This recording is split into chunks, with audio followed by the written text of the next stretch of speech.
ข้าพเจ้าเห็นว่ายังเบาบางหลายการตรวจอันที่หนึ่งเราเป็นว่ามีลักษณะร่วมหัวกันตรวจโครงการ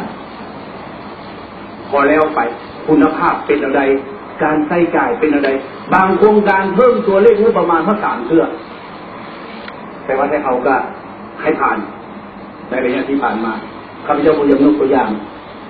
บางถนนหนทางบางบ่อนนี่ข้าพเจ้าว่ามันควรมีการพูดกายอย่างเข้มงวด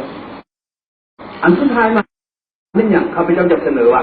เจ้าของโครงการนั้นต้องรับผิดชอบต่อประเทศชาติบ้านเมืองมันได้มาตรฐานมันนำใช้ได้แค่หรือบอกในระยะที่ผ่านมาพวกเขาพยายามติดตามอยู่คือบ่เห็นใครรับผิดชอบต่อความล้มเหลวต่อความเสียหายสร้างเขื่อนมาแล้วสร้างอันนั้นมาแล้วบ่สามารถนำใช้ได้หลายบ่อนข้าพเจ้าบ่อยากนุ่งมาอยู่แฝงใดเพราะข้าพเจ้าก็ได้ไปอยู่แฝงสวรรค์เขตเนาะสุ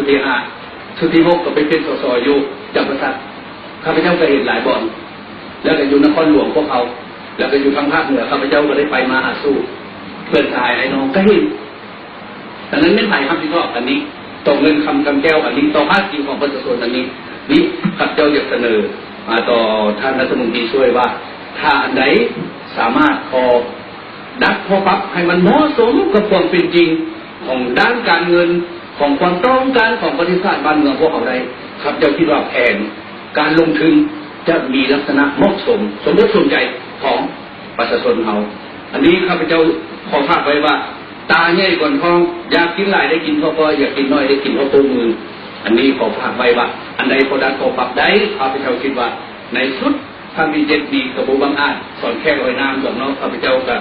บริเงียนบริมูดานนี้แต่ว่าย้อนได้ไปได้มาได้ฟังประชาชนฟังทหารพนักงานประกอบความคิดความเห็นครับเราเห็นว่าจะขอให้เอาใจใส่เป็นบางอย่างเป็นอย่างนั้นขอเข้าใจท่านประธาน